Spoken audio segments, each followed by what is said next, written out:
For this part of the video, I'm going to do a quick walkthrough, overview of the level, just with some of the objects in it, and do a little bit of an explanation. So first of all, here we have the cinematic camera that I used on the fly through of the level, which moves along and around and then comes back. Moving on here, we have our post volume box and also a light mass importance volume. As you can see from here, I have my snow effect continually falling. I've also added some foliage and trees, and that goes all the way around the level. Now moving on to building 1, we have our main doors here, and we've also got a trigger volume. So the trigger volume will open the door each time the player steps in, and then close them once the player leaves. Now inside the building here, I have the audio track which plays over the video, and this is just the sequence or the master sequence from the cinematic. Now moving over to this side here, this is the CCTV camera that activates and locks onto the player once they step over this trigger volume here, and then it will just switch back to normal camera once they leave.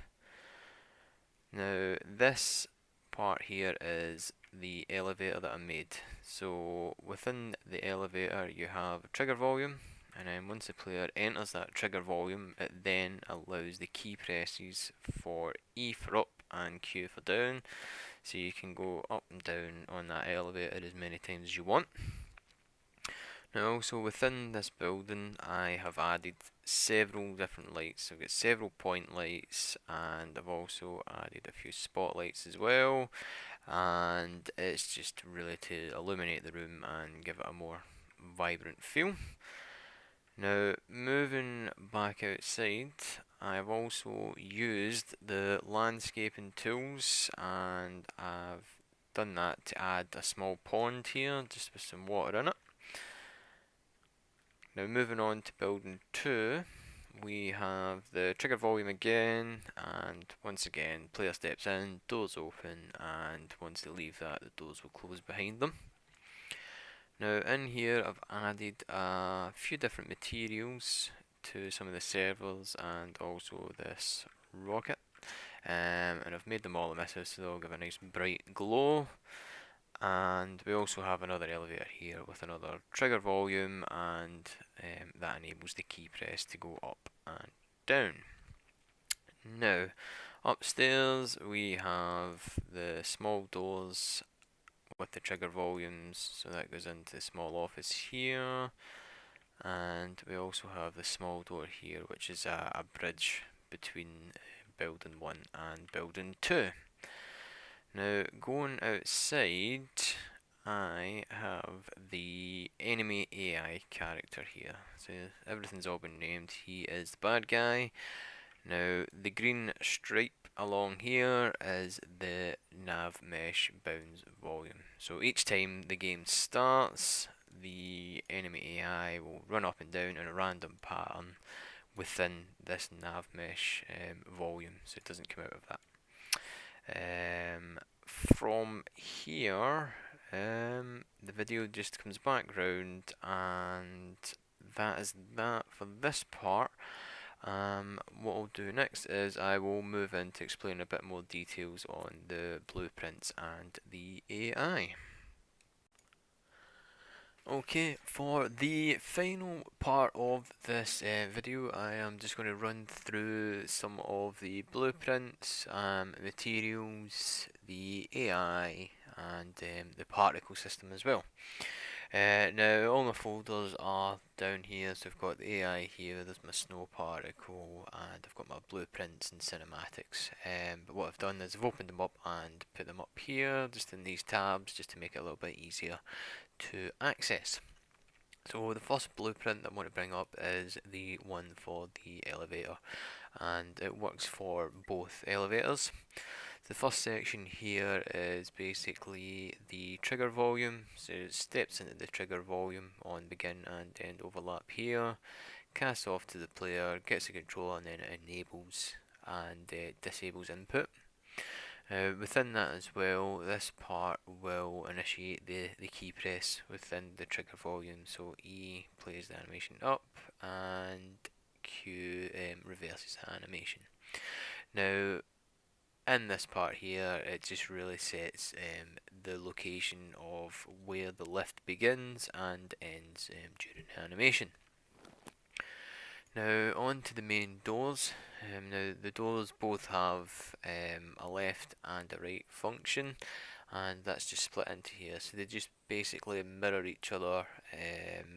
We've got the begin overlap, play, that opens it up, and then end overlap reverses, and that closes them.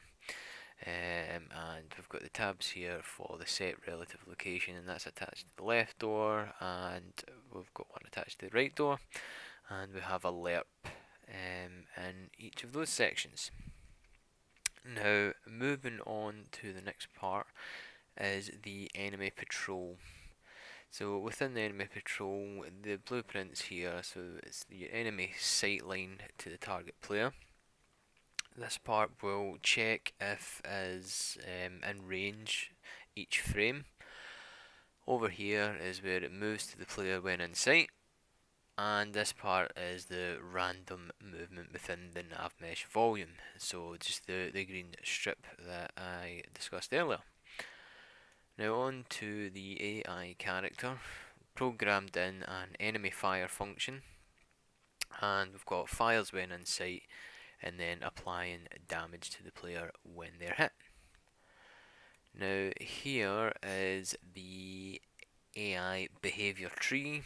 So there's several different nodes here, and that branches off. So we've got the blackboard based conditions, and branching off that we've got the stop looking for player, find a random location, and move to location. And then this one here, we focus on the player, move to the player, and move to the location. So we've got the keys here, so move location, can see player, and self actor. On to the blackboard, and this is where we see the keys again there. Now the next page is just one of the materials that I created. So it was the green glow, a very simple material. You just pick your colour from here, so you can just change that to any colour, click OK. In here we have a multiplier, that just controls the brightness. Click on that and you can change the value, and it really depends on how bright you want it to be. Just plug that in there and then plug into the emissive colour, which gives it the glow. Now the next part is the particle system that I made for the snow throughout the level. Now within that we've got 4 separate emitters, which is the snow particle lit, the snow particle unlit, the snowflake lit, and the snowflake unlit. So the snowflake was a texture that I downloaded from the internet, and this is the editor here that's in there. So there's the texture sample and then all the functionality round about it. And back to the snow particle, we have the spawn. So just to start it off, then the lifetime, how long it will be there, the initial size, and the initial velocity as well, so obviously how big and how fast it's going to be falling. We've got the colour over life, didn't really make any changes to that at all. Initial location, so that's really just setting where the particles are in your X, Y and Z axis. Rotation, didn't really bother with that one too much, or rotation rate. And then on the collision, I just basically put the response to kill. So once it gets to the end, it kills off the particles, so that doesn't keep going on and on. And then from there, we've just got the snow particle lit and the snow particle unlit. So these two just working together, along with the snowflake lit and snowflake unlit. So using those blueprints, you can see in the particles, if you zoom in a little bit, you'll be able to see the textures of the snowflakes. So that is going to conclude this part of the video. That is the blueprints, the materials, the enemy AI, and also the particle system. Okay.